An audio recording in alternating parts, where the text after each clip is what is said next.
സോഹോ കൊട്ടാരക്കലിൽ വരുന്നു എന്ന് പറഞ്ഞപ്പോൾ ഞങ്ങൾക്ക് പലർക്കും അത് അത്ഭുതമായിരുന്നു. അത് എന്തുകൊണ്ടാണ്? ധനകാര്യമന്ത്രിയുടെ മണ്ഡലമായതുകൊണ്ടാണോ, അല്ലെങ്കിൽ വേറെ എന്തെങ്കിലും കാരണമായത്? കൊട്ടാരക്കരയിലേക്ക് സോഹോ എങ്ങനെയാണോ? അതിൻ്റെ പിന്നിലുള്ള കഥ എന്താണ്?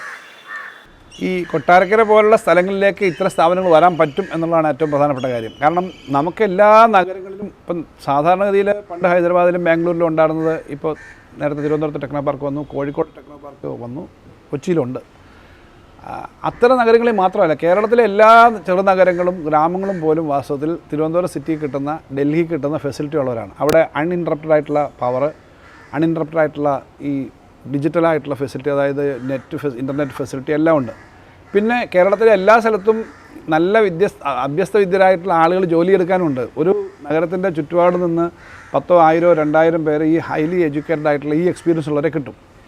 ഇത് ഞാൻ സോഹോയുടെ കാര്യത്തിൽ സോഹോയ്ക്കൊരു മോഡലുണ്ട്. അവർക്ക് അവരുടെ ഈ തെങ്കാശി ക്യാമ്പസ് വില്ലേജ്, ശ്രീധർ വെമ്പുവും ടോണി തോമസ് അവരെല്ലാം കൂടെ ചേർന്നൊരു ടീമാണ്. ശ്രീധർ വെമ്പുവിൻ്റെ സ്ഥലം, അദ്ദേഹം ഈ തെങ്കാശിക്ക് അടുത്തൊരു സ്ഥലത്ത് അദ്ദേഹം തന്നെ ഒരു വില്ലേജിൽ വന്ന് താമസിക്കുന്നുണ്ട്.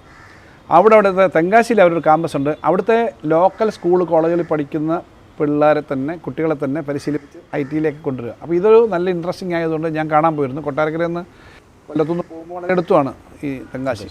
ഒരു ദിവസം അവിടെ ഉണ്ടായിരുന്നു, അദ്ദേഹത്തോട് സംസാരിച്ച് ഈ കാര്യം മനസ്സിലാക്കാനാണ് പോയത്. നമുക്ക് നമ്മുടെ വില്ലേജുകൾ സ്ട്രെങ്തൻ ചെയ്താലേ പറ്റുള്ളൂ. വില്ലേജ് എന്ന് പറഞ്ഞാൽ സ്മോൾ സിറ്റീസ്, അല്ലാതെ വെറും. അപ്പോൾ അങ്ങനെ സ്ട്രെങ്തൻ ചെയ്താലേ പറ്റൂ എന്നുള്ളൊരു മോഡൽ നമ്മുടെ മനസ്സിലുണ്ട്. അപ്പോൾ പോയി സംസാരിച്ചു, ഇതെല്ലാം കണ്ടു. അവരുടെ മോഡൽ വളരെ നന്നായി തോന്നി. കുട്ടികളെല്ലാം കുറച്ച് ഫ്രീ ഹാൻഡ് കൊടുത്ത്, അവർ തന്നെ അട്രീഷൻ റേറ്റ് വളരെ കുറവാണ്. ആളുകൾ പിരിഞ്ഞൊന്നും പോകുന്നില്ല, അവർ തന്നെ വർക്ക് ചെയ്യുന്നുണ്ട് ഈ കമ്പനികളിൽ. പ്രത്യേകിച്ച് അവരുടെ വില്ലേജിലും ചെന്നൈയിലും കിട്ടുന്ന ഒരു ശമ്പളമാണ്. സോ അതൊരു ചെറിയ കാര്യമല്ലല്ലോ. അപ്പോൾ അവരോട് നമ്മൾ കൊട്ടാരക്കരയുടെ ഈ ഗുണമൊക്കെ പറഞ്ഞിട്ട് കൊട്ടാരക്കര ഒന്ന് കാണാൻ ശ്രമിച്ചു. കൊട്ടാരക്കര മാത്രമല്ല ഞാൻ പറഞ്ഞത്, കേരളത്തിലെ ഏതെങ്കിലും വരണം, സ്വാഭാവികമായിട്ടും കൊട്ടാരക്കരയുടെ കാര്യം പറയുമല്ലോ. കേരളത്തിലെ അവർക്ക് അവിടെ നിന്നുള്ളൊരു പ്രത്യേകത, അവർ തിരുവനന്തപുരത്തു നിന്നാണ് സാധാരണ എയർപോർട്ട് ഉപയോഗിക്കുന്നത്. സോ അവിടുന്ന് തിരുവനന്തപുരത്ത് വരാൻ 1.5 മണിക്കൂർ 2 മണിക്കൂർ മതി. അപ്പോൾ ഞാൻ പറഞ്ഞു, നിങ്ങളിനിയും നെക്സ്റ്റ് ടൈം തിരുവനന്തപുരത്ത് പോകുമ്പോൾ തിരുവനന്തപുരത്തേക്ക് എത്താൻ വളരെ എളുപ്പമാണ്. കൊട്ടാരക്കര ഓൺ ദ വേ ആണ്. അവിടെ ഈ പറഞ്ഞ റെയിൽവേ ഉണ്ട് കൊട്ടാരക്കരയ്ക്ക്. പിന്നെ നല്ല NH കടന്നു പോകുന്നുണ്ട്, MC റോഡ് കടന്നു പോകുന്നുണ്ട്. ഇങ്ങനെയൊക്കെയുള്ള ഫെസിലിറ്റി ഉണ്ട്. ധാരാളം എഡ്യൂക്കേഷൻ ഇൻസ്റ്റിറ്റ്യൂട്ട്സ് ഉണ്ട്, അക്കാഡമിക് ക്വാളിഫിക്കേഷനുള്ള ധാരാളം പരിചയസമ്പന്നരുണ്ട്. വന്ന് നോക്കുന്നത് നല്ലതായിരിക്കും. അങ്ങനെ ഇൻവൈറ്റ് ചെയ്ത് അവർ 2-3 പ്രാവശ്യം വന്നു. ആദ്യമേ ഇതിനെപ്പറ്റി ഒരു R&D സെൻറ്റർ തുടങ്ങാനാണ് തീരുമാനിച്ചത്. R&D സെൻറ്റർ 50 പേര് മാത്രം വർക്ക് ചെയ്യുന്നൊരു R&D സെൻറ്റർ നമ്മുടെ IHRD ക്യാമ്പസിൽ കൊട്ടാരക്കരയിൽ തുടങ്ങാൻ തീരുമാനിച്ചു. ബഹുമാനപ്പെട്ട മുഖ്യമന്ത്രി ആ 50 പേരുള്ള R&D സെൻറ്റർ ഉദ്ഘാടനം ചെയ്യാൻ സമ്മതിച്ചു എന്നുള്ളതാണ് ഏറ്റവും പ്രധാനപ്പെട്ട കാര്യം. അദ്ദേഹം അന്ന് തദ്ദേശ സ്വയംഭരണ വകുപ്പിൻ്റെ വാർഷികമായ വലിയ പദ്ധതിയുണ്ട്. അവരുടെ വാർഷിക തദ്ദേശ സ്വയംഭരണ ദിനത്തിൻ്റെ പരിപാടിക്ക് കൊട്ടാരക്കര വന്നതിൻ്റെ അന്ന് തന്നെ ഈ സ്ഥാപനം ഇനോഗ്രേറ്റ് ചെയ്തു. അവരെ സംബന്ധിച്ച് ഒരു മുഖ്യമന്ത്രിയൊക്കെ ഇങ്ങനൊരു സ്ഥാപനത്തിന് ഒരു കെയർ കൊടുക്കുന്നു എന്ന് പറഞ്ഞാൽ അദ്ദേഹത്തിൻ്റെ ഡിപ്പാർട്ട്മെൻറ്റ് കൂടിയാണ് IT. അത് വലിയ കാര്യമാണ്, വലിയ പിന്തുണയാണ്. മറ്റു പല സ്ഥലങ്ങളിലും അങ്ങനെയൊന്നും അല്ല. ഇങ്ങനെ അങ്ങോട്ട് ചെന്ന് നിങ്ങൾ വന്ന് ചെയ്യാൻ പറയുന്നത് വളരെ അപൂർവമാണ്.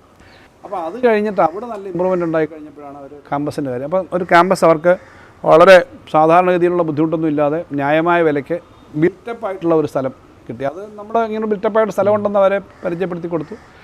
ഒരു 10-30,000 സ്ക്വയർ ഫീറ്റ് പുതിയതായി കോവിഡ് സമയത്ത് കുറച്ച് ബുദ്ധിമുട്ട് കാരണം അവിടെ ഒരു കോളേജ് നടത്തിക്കൊണ്ടിരുന്ന നമ്മുടെ ചില സുഹൃത്തുക്കൾ തന്നെയാണ്.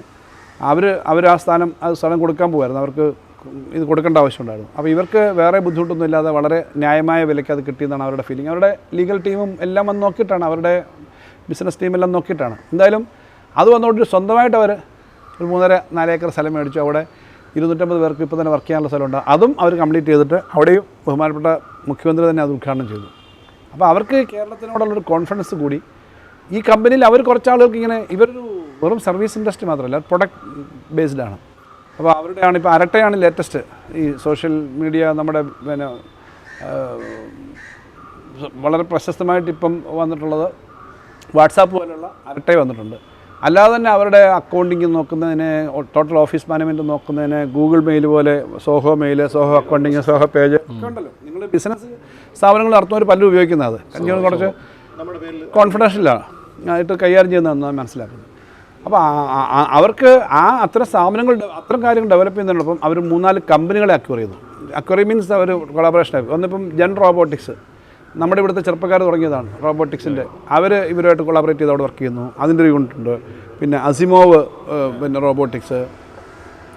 അവരാണെങ്കിൽ ലേറ്റസ്റ്റായിട്ട് അവർ എടുത്തത് നമ്മുടെ ഈ ഒരു പിന്നെ സെമി കണ്ടക്ടർ കമ്പനി ജ്യോതിസ് എന്ന് പറയുന്ന നമ്മുടെ തിരുവനന്തപുരം കൊട്ടാരക്കരക്കാരനാണ്. തിരുവനന്തപുരം എഞ്ചിനീയറിംഗ് കോളേജിൽ പഠിച്ച അദ്ദേഹവും വൈഫും അത്ര സുഹൃത്തും ചേർന്നുള്ള കമ്പനിയാണ്.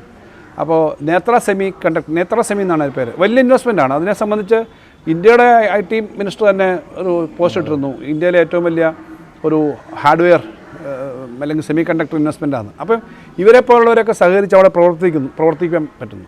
അങ്ങനെ പ്രവർത്തിക്കുമെന്ന് പറഞ്ഞാൽ അർത്ഥം ഇനിയും കൂടുതൽ വ്യാപനം വരുമെന്നാണ്. അപ്പോൾ അവർക്കത് സക്സസ്ഫുള്ളായിട്ടാണ് പോകുന്നത്. ഞാനീ പറഞ്ഞ പോലെ പ്രൊഡക്റ്റ് ഡെവലപ്മെൻ്റ് ആയതുകൊണ്ട് കൂടുതൽ ആളുകൾ ജോലിയിലേക്ക് വരാൻ സാധ്യതയുണ്ട്.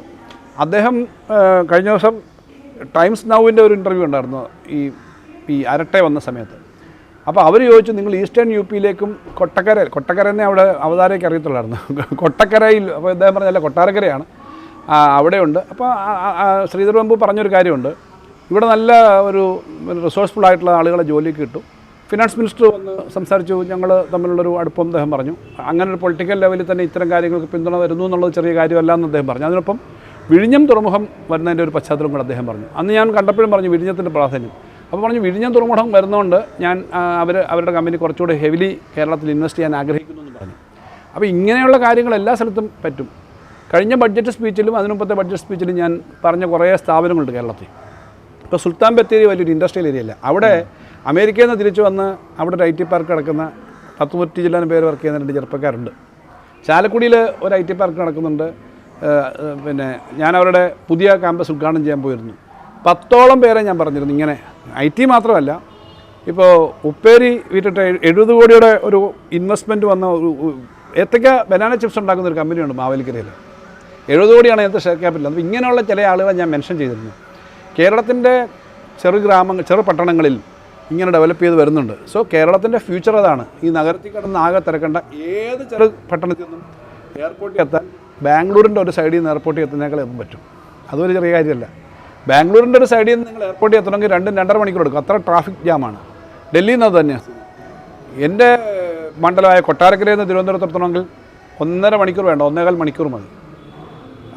വടകരയിൽ നിന്ന് അല്ലെങ്കിൽ പിന്നെ കൊയിലാണ്ടിയിൽ നിന്ന് അല്ലെങ്കിൽ തൃശ്ശൂരല്ലാതെ അവിടുത്തെ ഉള്ളിലെ ഒരു നഗരത്തിൽ നിന്ന് പിന്നെ ഇരിങ്ങാലക്കുടയിൽ നിന്നോ ചാലക്കുടിയിൽ നിന്നോ ഏത് സ്ഥലത്തുനിന്നും എയർപോർട്ടിലേക്ക് എത്താനൊക്കെയുള്ള സൗകര്യമുണ്ട്. അവിടെ എല്ലാം നല്ലപോലെ ആളുകളെ ജോലിക്ക് ചെയ്യാൻ കിട്ടുമെങ്കിൽ എന്തുകൊണ്ട് അവിടെ ഡെവലപ്പ് ചെയ്തുകൂടാ? അതാണ് കേരള മോഡൽ. ആ കേരള മോഡൽ വിജയിക്കുമെന്നാണ് ഞാൻ പ്രതീക്ഷിക്കുന്നത്.